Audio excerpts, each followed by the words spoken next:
Top 5 Reasons Not to Join a Small Group. Starring Harvester Henry and his friend Beatrice.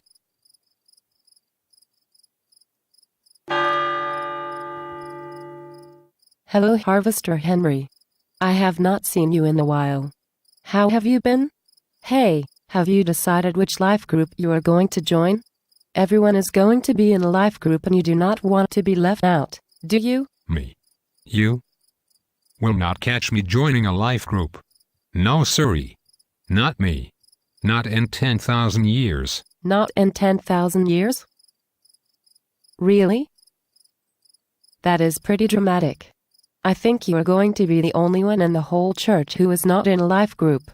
You are really going to miss out. Why are you so afraid of joining a life group? Afraid? I am not afraid. I just don't want to join a life group is all.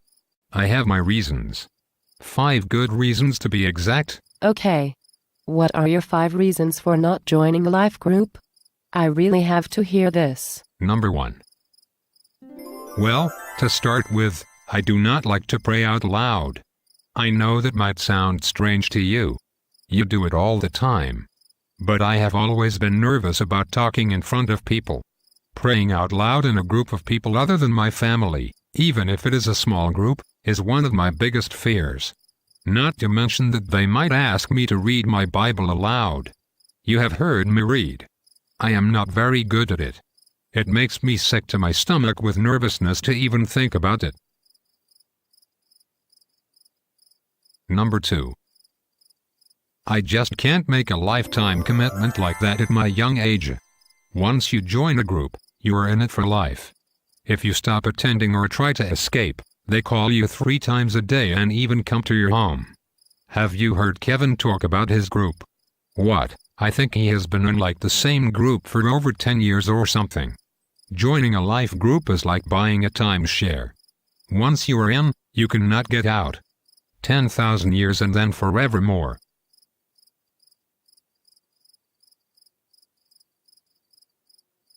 Number 3.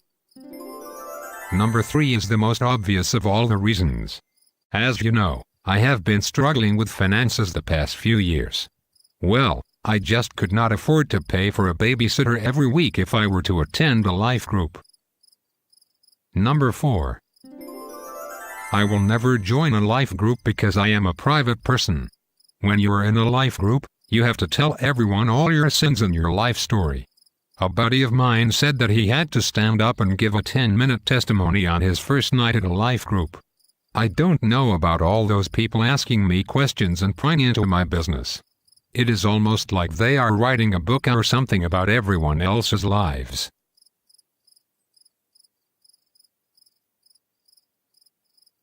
Number 5. Finally, the 5th reason that I will not join a life group in 10,000 years is that I just have too many friends already. I heard that you meet a lot of new friends, and I just don't need any more of those. You are kidding, right? That is a pretty funny comment, especially coming from you. What do you mean coming from you? Well, it is just that I know you don't have any friends. Wasn't Alvin like your only friend? And now that he moved to Aruba, I did not think you had any friends here in town. I am just saying. Anyhow, let me address your other reasons for not wanting to join a life group, because if you ask me, they are all pretty lame. Number 1. Well, to start with, a good leader will never call on someone to pray or read out loud without clearing with that person ahead of time. The leader might ask for volunteers, but will not ever ask someone on the spot. Number 2. I think you are mistaken again. You are wrong if you think you can never leave a life group. At the end of a life group curriculum, a good leader will remind the members that there is an open door and that if anyone does not want to continue with the group, everyone will miss them but will understand. Many people switch to new groups. Talk to Becky. I think she has been in 7 different groups over the past 3 years. She likes to meet new people. Number 3. The fact is, it is like any friendship. You will be able to set your boundaries where you are comfortable. When you join a life group, You can choose how much you want to share about your life and how much you want to keep private. It is like any other friendship. You can choose where to set your boundaries and what you are going to share. Number 4. I think you said you were worried about children? That is strange. I did not know you even had kids. But anyway, many of the groups advertise that children are welcome. It is not like they tie the kids up in the basement while they do the study, either. The kids love it. It is a great way for your kids to get to know other kids from church and form their own friendships. But, Henry, I did not know you had any children? I do not have children. But once a year my niece and nephew come to visit from Florida. And besides, I might adopt a child or two soon. You never know. But anyhow, I had no idea that I could bring kids. That is great. Maybe I will consider joining a life group, and I could get paid to babysit my neighbor's kids at the same time. She pays $10 an hour. Maybe I will join a group, even if I don't get the babysitting job. It is only for 2 months after all, isn't it?